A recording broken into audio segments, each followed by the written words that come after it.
আসসালামু আলাইকুম। আশা করি সবাই ভালো আছেন।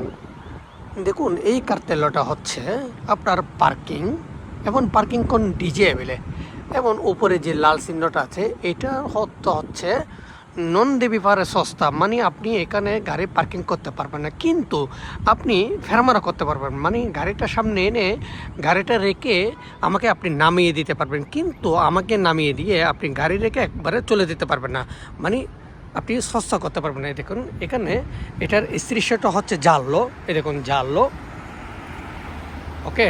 আবার এখানে ডিজেবিলের আপনার চিহ্নটা দিয়ে আছে। এখানে যদি গাড়ি পার্কিং করেন তাহলে আপনার গাড়িটা আপনার পুলিশের গাড়িটা তুলে নিয়ে যাবে, ঠিক আছে এটা। এরপর দেখেন সাথে সাথে কিন্তু আপনার স্ত্রীশে বিয়াঙ্ক আছে। স্ত্রীশে বিয়াঙ্ক কোন এটা হচ্ছে শুধু আপনার বাইক